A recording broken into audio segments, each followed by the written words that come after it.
some finger tracing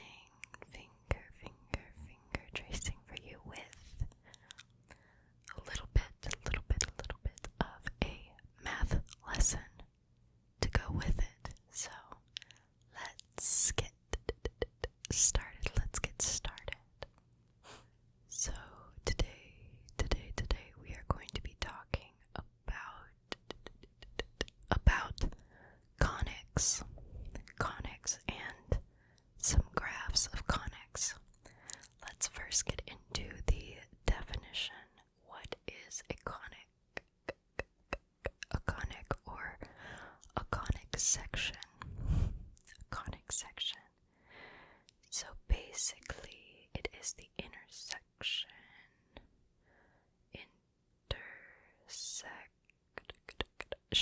of a plane and a double napped cone. So basically one cone on top of another cone pointing at each other. So it is the intersection of a plane and a double napped cone. So there's a bunch of different kinds of conics, or conic sections is what they're called. There's different ones, so we'll go through a list of them. So the first one we have, I bet you can guess what this is. It's a circle. So the first one we have is a circle. And when you're looking at the circle, making that intersection in the double napped cone, it looks something like the cone, and then the plane just going straight across, perpendicular to the double napped cone, and that is what makes that circular section. That's what makes that circular intersection. So what exactly is a circle? What is a circle? So we know that it's that intersection perpendicular to that double napped cone and the plane. But the formal definition is the collection of all points. So imagine this line as an infinite number of little points. So it's the section, it's the collection of all these points,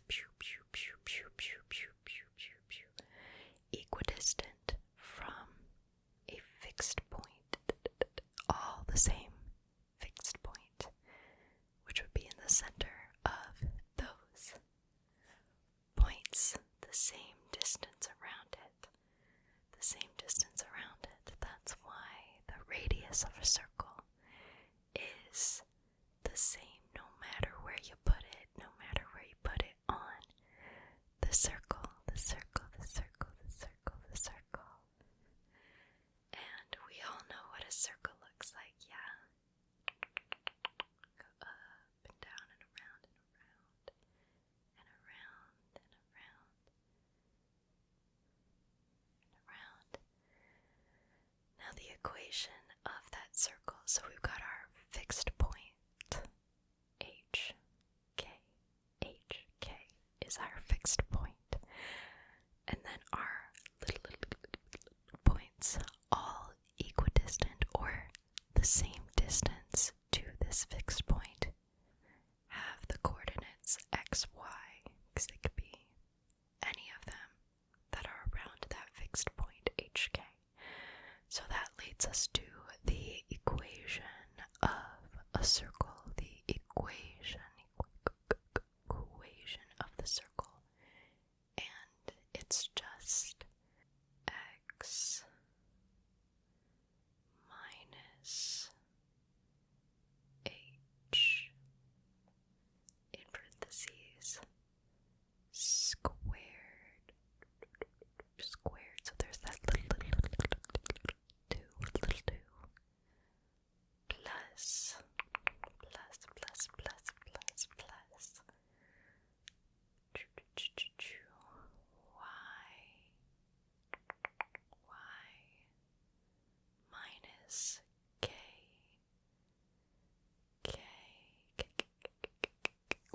minus k squared, and all of that is equal to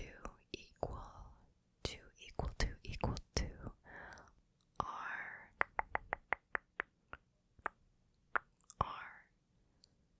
squared. Little 2. Yeah, and that's our circle for y'all. Let's go on to the next one, which is our parabola. And it looks like this in that conic section. So we've got our cone, double tapped cone. We've got our double tapped cone, and then we've got our plane intersecting in such a way that it makes a U shape with the intersection. It makes a U shape with the intersection, and that, my friends, is what we call a parabola. Parabola.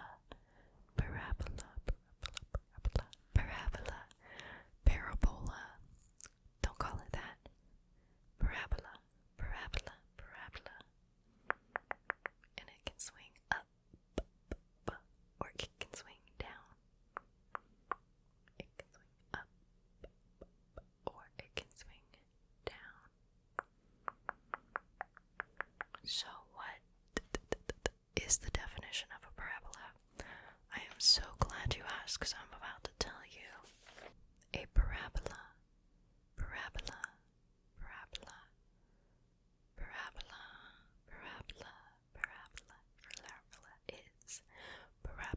is the set of all points x and y. The set of all points x and y equidistant, the same distance away from. It's just easier to say equidistant from a fixed line, called the directrix. Fixed line called the directrix, and a fixed point called the focus. Focus is not focusing on the finger. Focus, a fixed point and a fixed line, and all those other little points are equidistant from a fixed line and that fixed point. There's a couple other things to note in this parabola, and that's what we call the vertex, which is the midpoint between the focus, that little point, and that line, the directrix. So that midpoint is called the vertex, and that is either the lowest or the highest part of the parabola, the lowest or the highest part of the parabola, depending on which way it goes, whether it's up or down. And then we have the axis of the parabola, which is that line through the focus, and the directrix, or the vertex. The focus, and the vertex. So that line, and it goes right through them. And that is also a line of symmetry across for the parabola. So either side of that axis is where the parabola is symmetrical to the other side. Yeah. So what is the equation? What is the equation of this parabola? Let me tell you. Alright, so we have, for the direction y equals k minus p, for the direction y equals k minus p, we've got x minus h squared equals 4p y minus k. And then for the directrix, x equals h minus p. So the first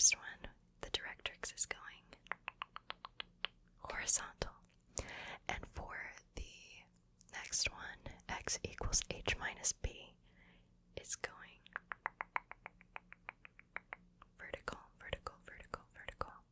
So that means parabolas can also be tilted, tilted, tilted, shifted. So for the directrix x equals h minus p, we've got y minus k squared equals 4, or yeah, let's do it this way. 4 b times x minus h, and there's no square on that one, so we've got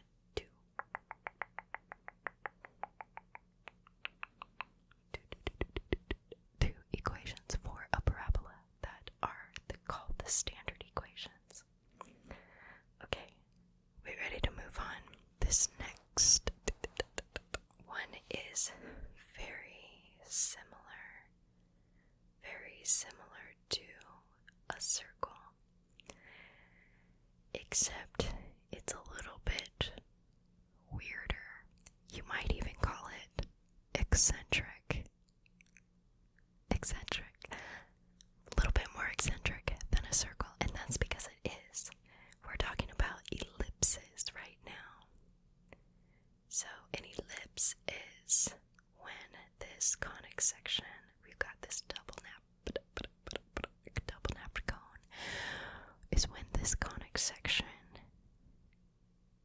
has a double napped cone with the plane, instead of going perpendicularly through the cone entirely, it shifts. It could shift this way, it could shift this way, it could shift a little bit more slanty, it could shift the other way.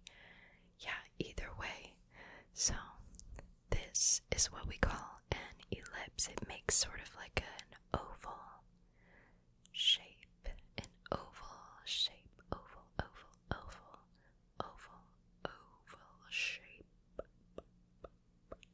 oval shape.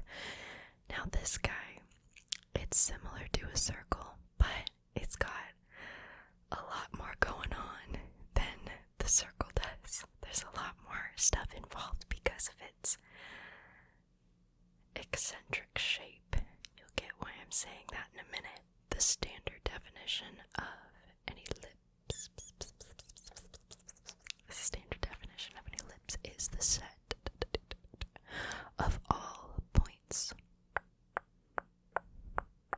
x and y, the set of all points x and y, where the sum of the distances from the foci, not focus, foci is constant. So the sum of the distances from the foci is constant. So what is the foci? What are the foci? They're two distinct fixed points. Instead of just one center, we've got 2 points of focus, right? So that's what this ellipse is focusing on, is those 2 points, which is why they're called the foci. It's just the plural form of focus. We've got two fixed points, and then the sum of any point around those 2 foci, the sum of the distances between the first foci and that point, and then the second foci and that point, it's going to be the same no matter which point you pick in the ellipse. Okay, so it's got 2 foci. What else does it have 2 of? It's got 2 vertices, the plural form of vertex. So what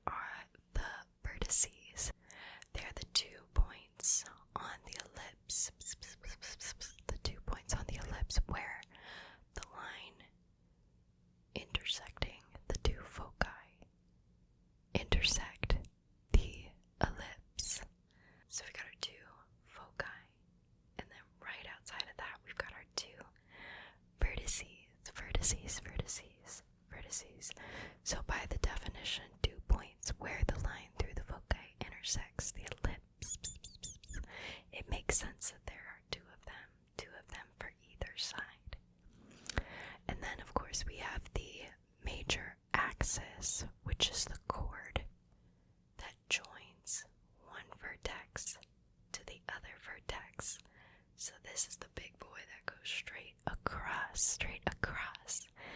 We've also got a line going perpendicular to that one right in the middle.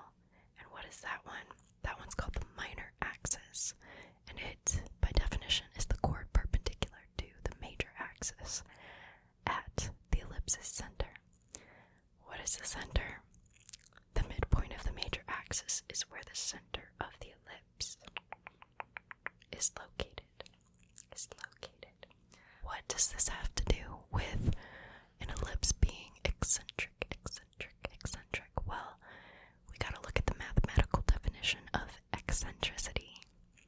It's basically a measure of the ovalness of an ellipse. Like, is it like more ovally? Or is it less ovally and more like a circle? And how on earth do we tell that other than by looking at it? Can we put it on a paper? Can we find that eccentricity? Yes, we can. To find the eccentricity, you just use the equation. E for eccentricity equals C over A. So, eccentricity is mathematically the distance from the center to one of the focuses over the distance from the center to the vertex, one of the vertices. I'm messing up my words all day today, but that's okay. That means the closer that number is to 0, the further apart the foci are from the vertices, and that means that it's going to squish. It's going to squish out that ellipse and make it more ovally. Yeah, but the closer the focus is to the vertex, the more and more it becomes like a circle. So if that ratio is just 1, then that means that the focus is actually the vertex, and you got yourself a circle, and you don't have to use the ellipse equations, which is a lot easier because I'm about to tell you the ellipse equations. So let's get into those. No, I don't have this memorized.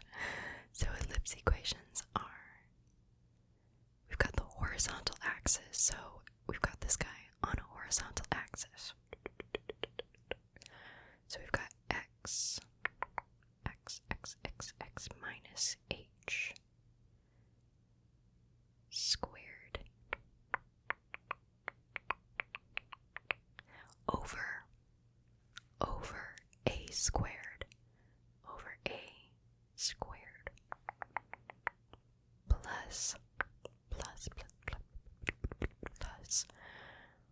y minus k squared over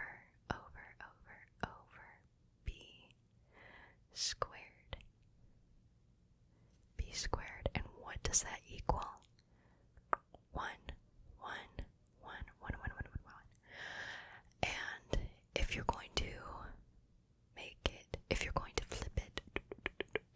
flip it, and it has a vertical axis, well, all you gotta do to that equation is change the A and the B, just flip-flop them, flip-flop them.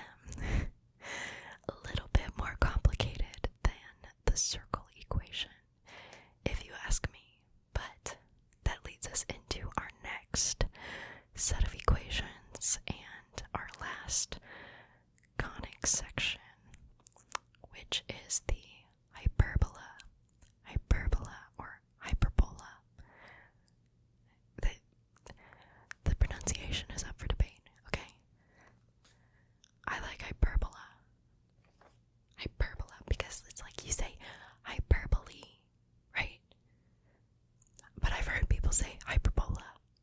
Hyperbola. Actually, a lot of people say it like that, but you don't say parabola. You say parabola. So that's why I say hyperbola. But I digress. Let's just get on. What does it look like as a conic section? Well, I am so glad you asked. Okay, so the significant thing about a hyperbola or hyperbola is that this guy has two things going on for him. He's got something going up this way and something going down this way. Symmetrical to each other, of course. But what does it look like as a conic section? So we've got our double napped cone, and then we've got a plane going at it. I wouldn't say parallel, but it's, yeah, I guess it is parallel. So we've got it parallel to the cone, the double napped cone, kind of, but it's intersecting inside the cone. So it looks like this. And that's gonna make a U going up and another U going down. So the thing that's significant about this is that it intersects the double napped cone at 2 points instead of just, or 2 sections, I should say, instead of just one section, one straight through. Notice though that it's not at the center. That's a whole different story, which we'll get into that at the end, but that's what it looks like. So we've got our cone, we've got our plane intersecting, and then that makes our parabola, pew, pew, pew, pew, pew, which you got one U going up and one U going down. One going up, one going down. So what exactly is a hyperbola? So, formal definition. The set of all points x and y. So points x and y, general term, for which the absolute value, so we've got 2 lines, the absolute value of the difference. What is difference? Subtraction, guys. Difference between the distances from the 2 foci. So we got 2 foci now, is constant. So we've got 2 foci, and we've also got 2 vertices as well. We've got 2 vertices yet again. So those are the 2 points where the line through the 2 foci intersect the hyperbola. So again, it's going to be the highest and lowest points of those U's. It's going to be the highest and lowest points of those U's. That's the hyperbola.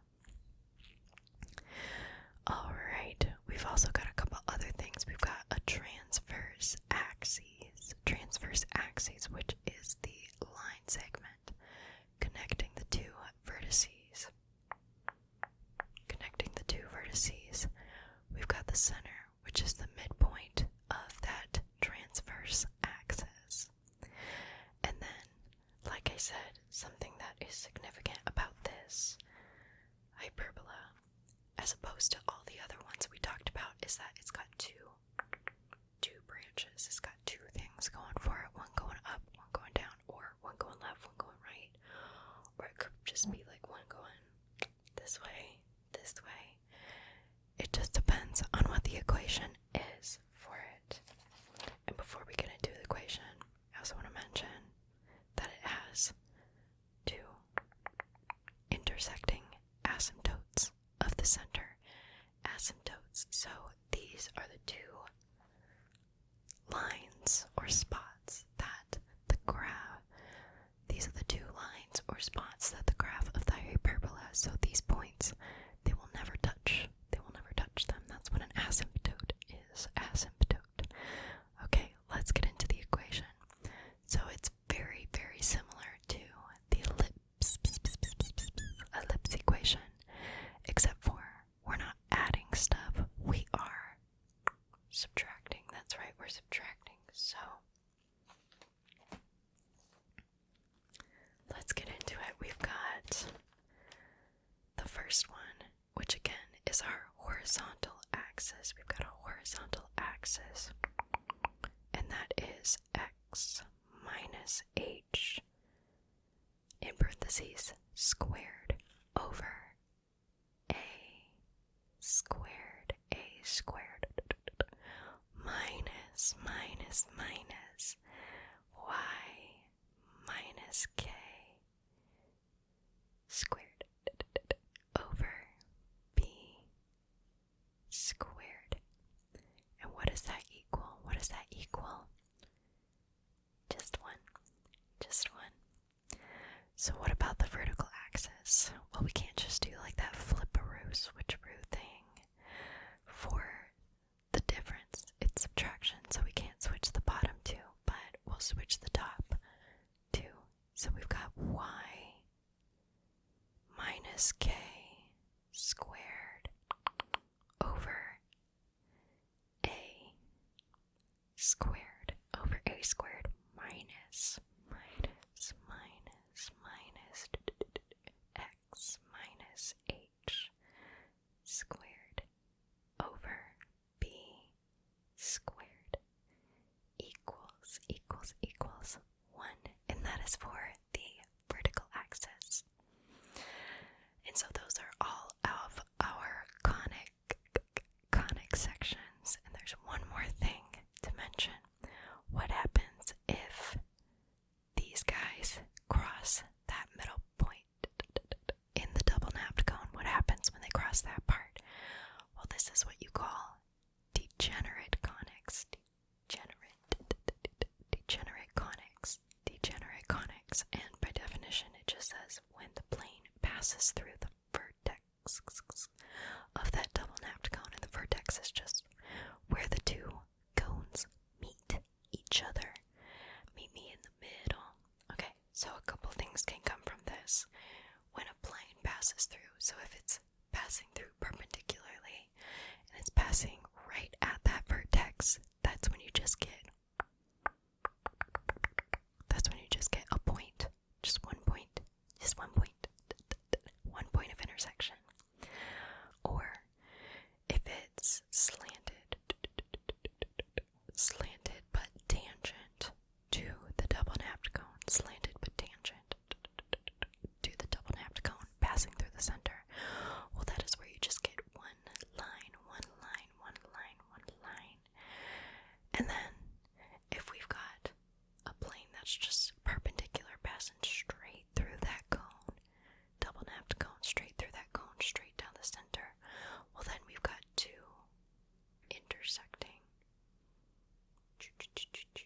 intersecting lines, and those are the degenerate conics.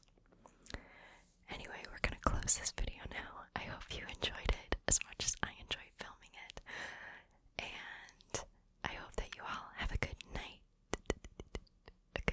or a good morning, or a good day. Whatever time of day you're watching this, I hope you are doing very, very, very well. And if you like this video, please like, comment, share, subscribe, whatever. Anyway, I hope to see you guys in my next video.